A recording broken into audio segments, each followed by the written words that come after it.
And this is a mystery box. Or the mystery box. What's in the box? Mystery box could be anything. It could even be a boat. What's up, everyone? We are back. If this is your first episode, the deal is my folks needed more space in their house. My sister, Martha, shipped my dad's comic book collection from Minnesota to Washington.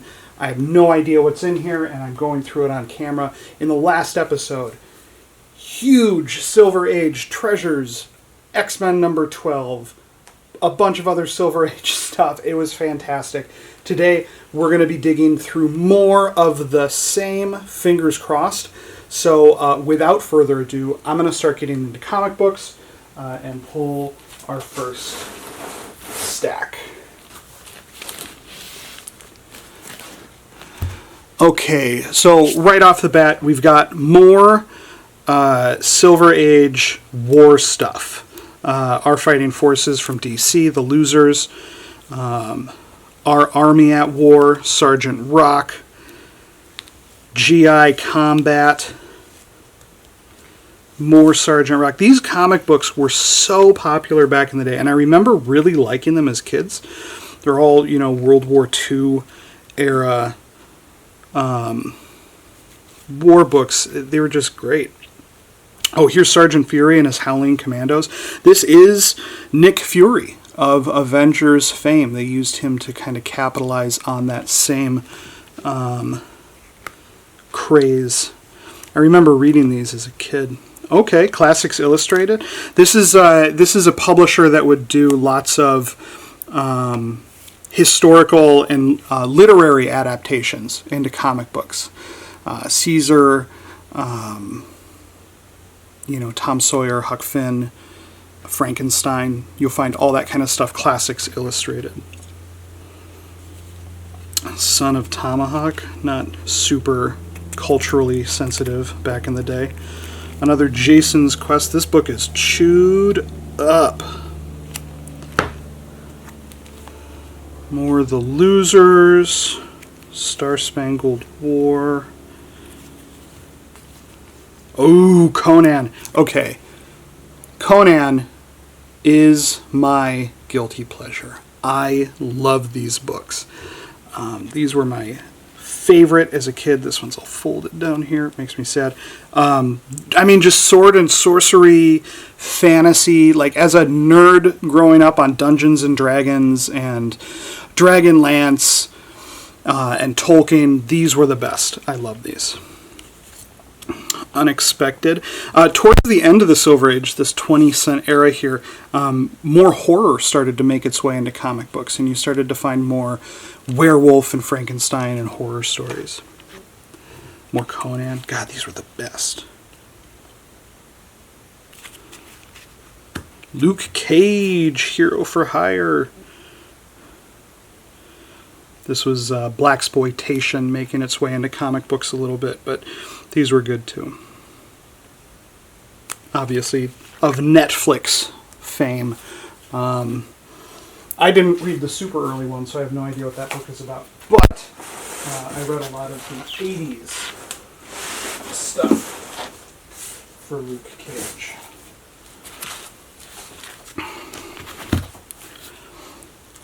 More Sergeant Rock. I also realized after the last episode, ooh, cool, Old Avengers. I should probably be organizing these as I go, just so that I can fit them into my collection, but my collection is unorganized too.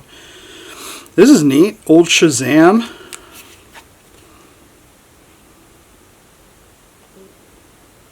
I have no idea if it's worth anything. Ooh, Doctor Strange. I love Doctor Strange too. This is great, you guys. This is a good nostalgia box.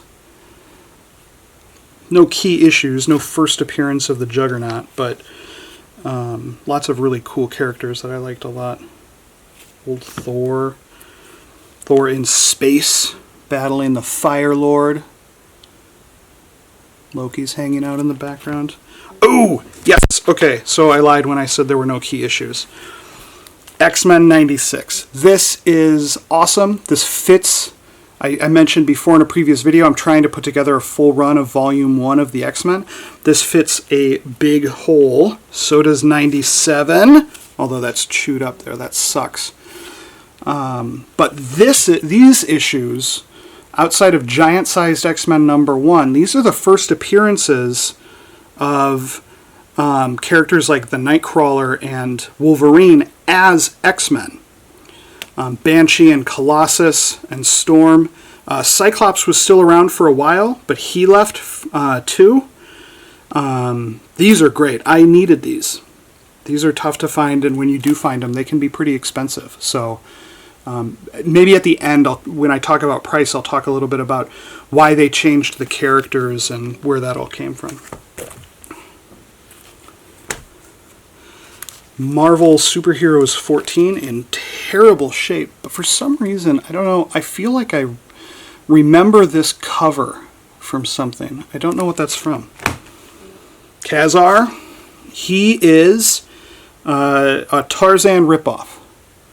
Lord of the Jungle, he was a guy that got lost in the Savage Land, and he ruled the Savage Land, but he was a...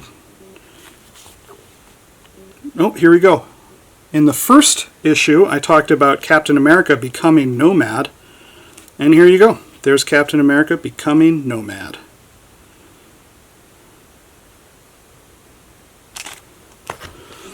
Old Incredible Hulk.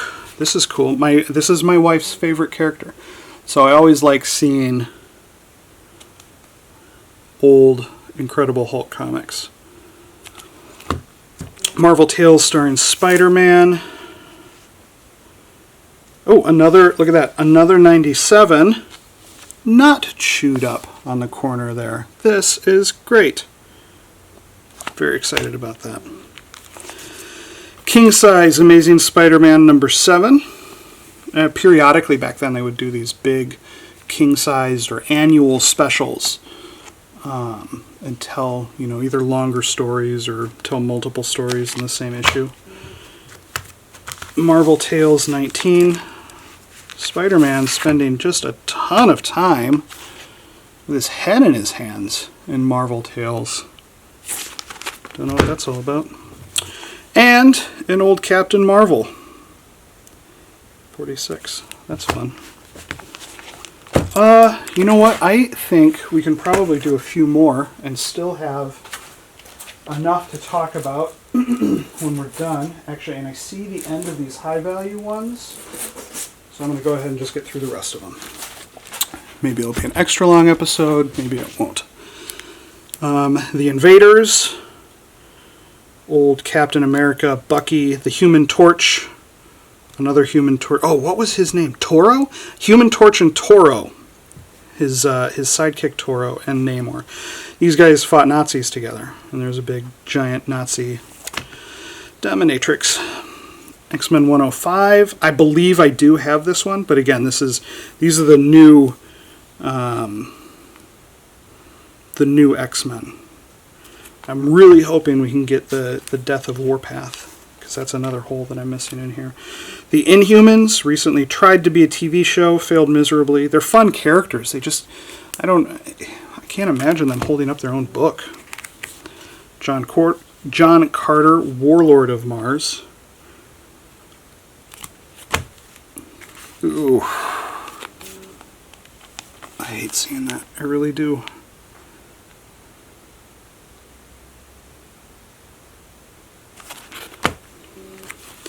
More Invaders, The Death of Toro.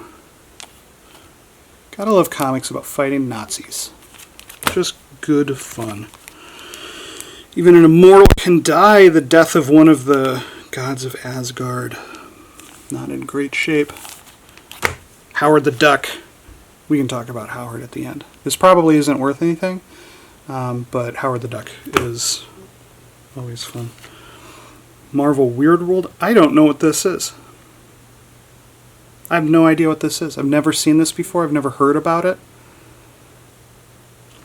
No clue. More Hulk. More Hulk. More Hulk. It's a nice little 3-issue run there. Some old Captain America.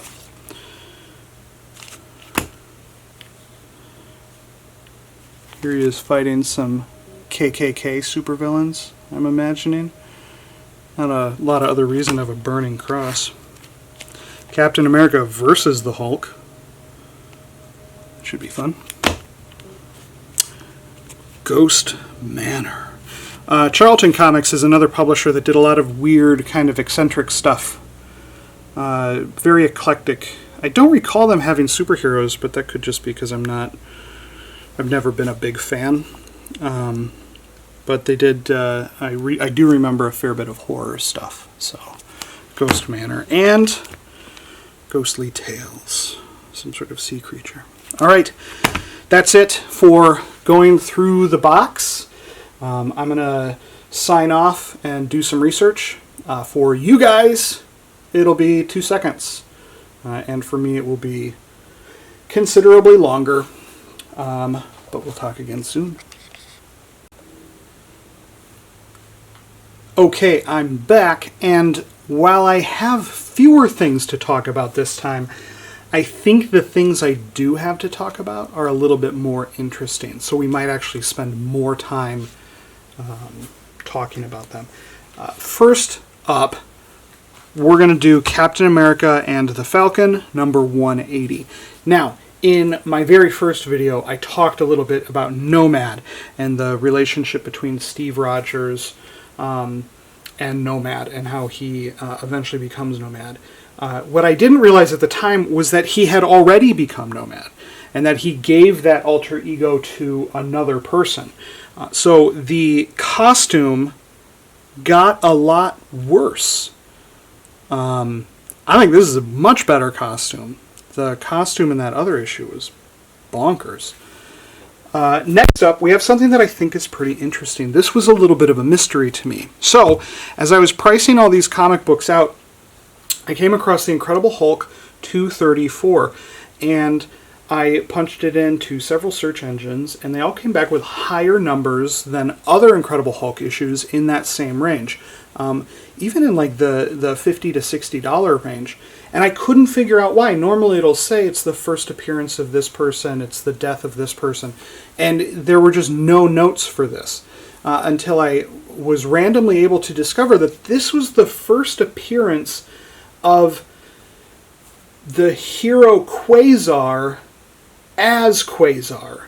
He had appeared previously as a Marvel Man, and this was his first appearance under the name Quasar. So a little bit more expensive, and I think one to watch as the Marvel Cinematic Universe starts to get more into sci-fi and do more space-themed adventures. I think we might see characters like Quasar show up in those movies. That could have a very positive effect on the price of this comic book.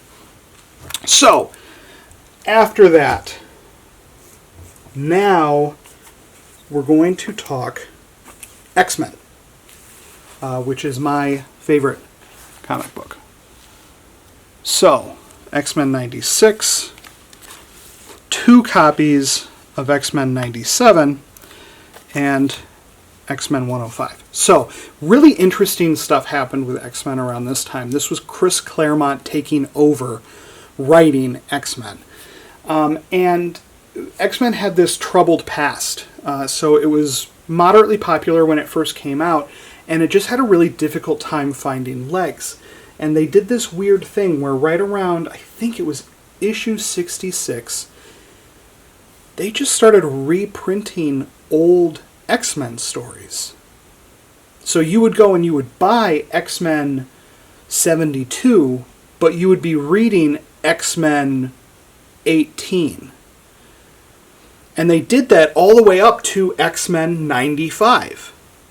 Now, after X-Men 95, it wasn't immediately X-Men 96. After X-Men 95, an issue came out called Giant Size X-Men number 1. And that was the first appearance of Wolverine as an X-Men. He had first appeared in The Incredible Hulk a while before.